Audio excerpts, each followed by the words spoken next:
second unit is public key cryptography. What is the meaning of public key? What is the meaning of cryptography?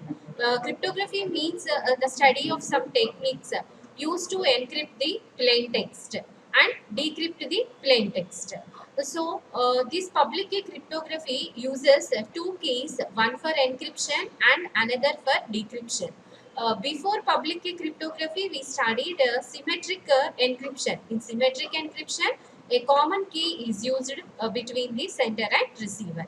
Since we are using the common key, there is the entire security depends upon that the common key which is shared between the sender and receiver. So to enhance the security issues, here in public key cryptography, we use one key for encryption and another key for decryption, so that it is difficult for the crypt analyst to decode the key or to decode the plain text or to retrieve the ciphertext. So in second unit, the topics are the public key cryptography, means what are the ingredients of public key cryptography, and next RSA algorithm. This RSA algorithm is an public key encryption algorithm, and another one is the key management, and next Diffie-Hellman key exchange and confidentiality using symmetric encryption. These are the topics of second unit. So the first in these topics, the first we discussed about public key cryptography and then RSA. So what's a public key cryptography? Already we know in public key cryptography we use two different keys, one for encryption and another for decryption. So this public key cryptography is also known as a two-key encryption or asymmetric encryption. Why? Because it involves the two keys. Here, each and every user has to maintain two keys. One is the public key and another one is the private key. So, the public key may be known by anybody and it can be used to encrypt the messages and verify the signatures. Here, the public key can be known by anybody, means that any user can know others' public key.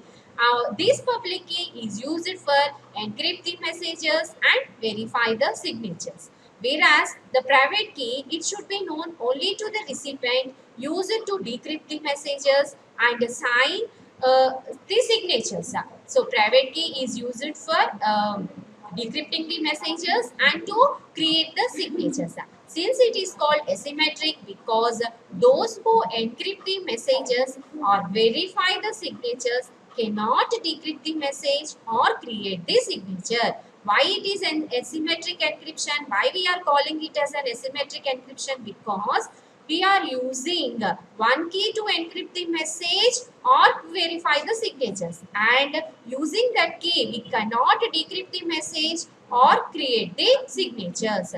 So the next, what are the ingredients of public key cryptography? So the ingredients are the plain text, encryption algorithm, transmitted ciphertext, decryption algorithm, and the output as an again plain text.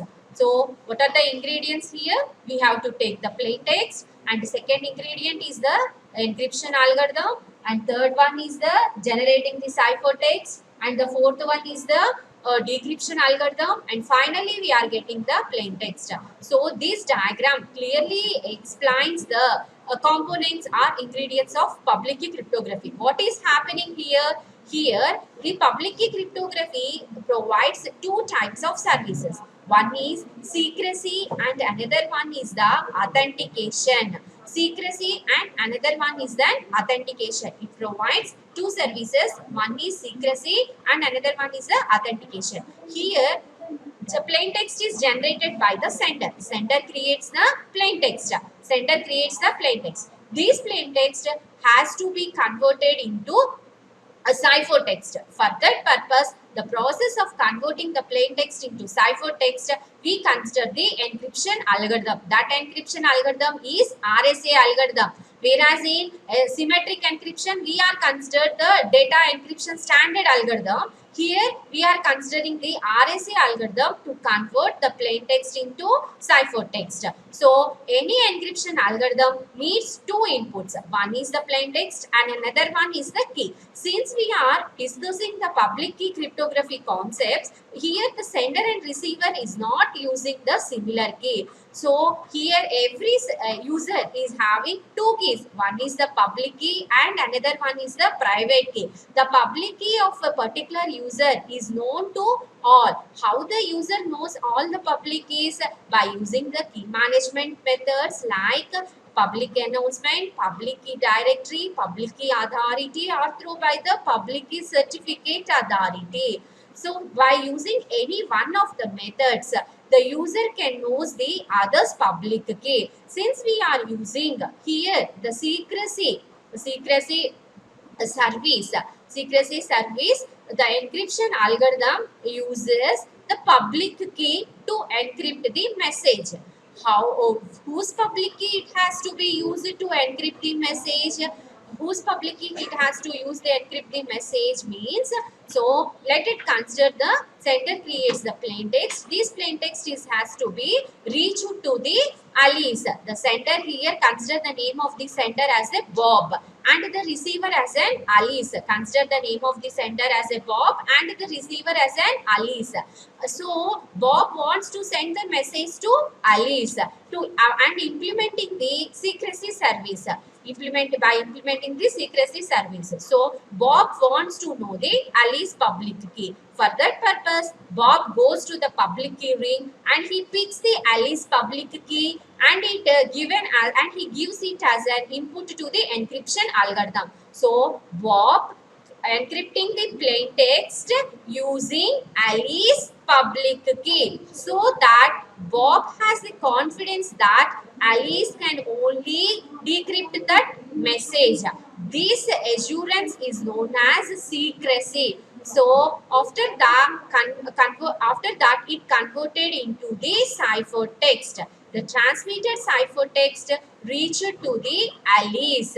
Here Bob uses the Alice public key. So Alice decrypts the message using Alice private key. Finally, he get the plain text. Suppose if Ali, instead of using Ali's private key, somebody's private key is used to decrypt the algorithm, it does not open. Why? Because there is a relationship between Ali's public key and Ali's private key. This relationship provides the service called the secrecy. So this diagram we generally represents the concepts of Alice. So next you look at it, the second diagram.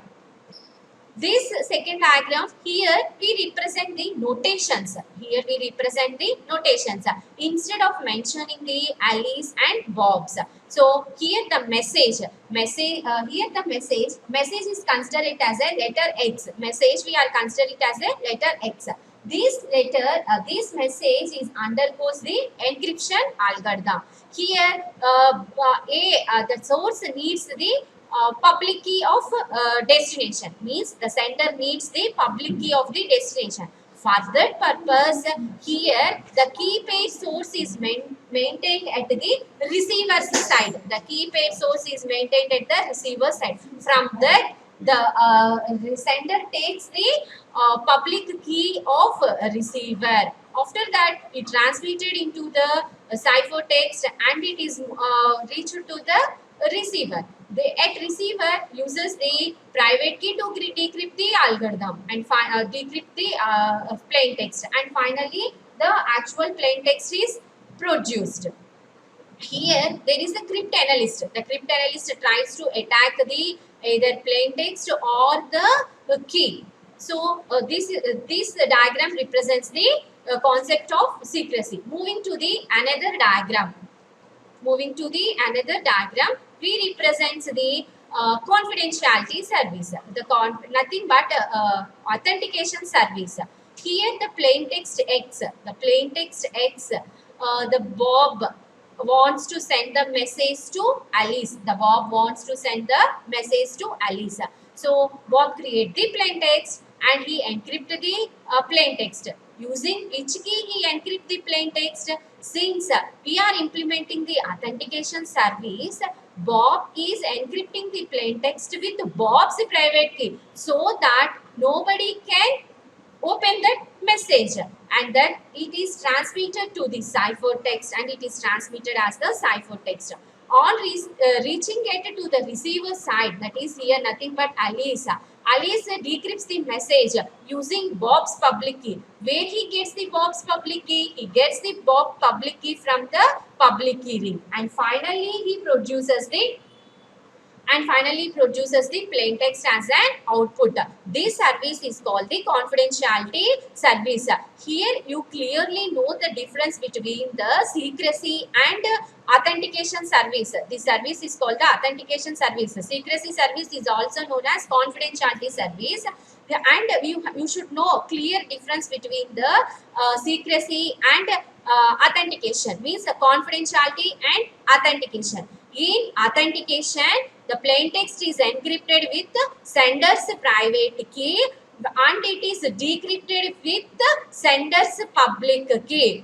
In authentication, the plain text is encrypted with the sender's private key and it is decrypted with the sender's public key. Whereas in secrecy or confidentiality, the message is encrypted with some receiver's public key and decrypted with receiver's private key. In authentication or secrecy service, the plain text is encrypted with receiver's public key and decrypted with the receiver's private key. So moving to the next diagram, here we represents the both secrecy and authentication, both confidentiality and authentication. See here, let us divide the diagram into two parts. One is from the source A and another is from the source B.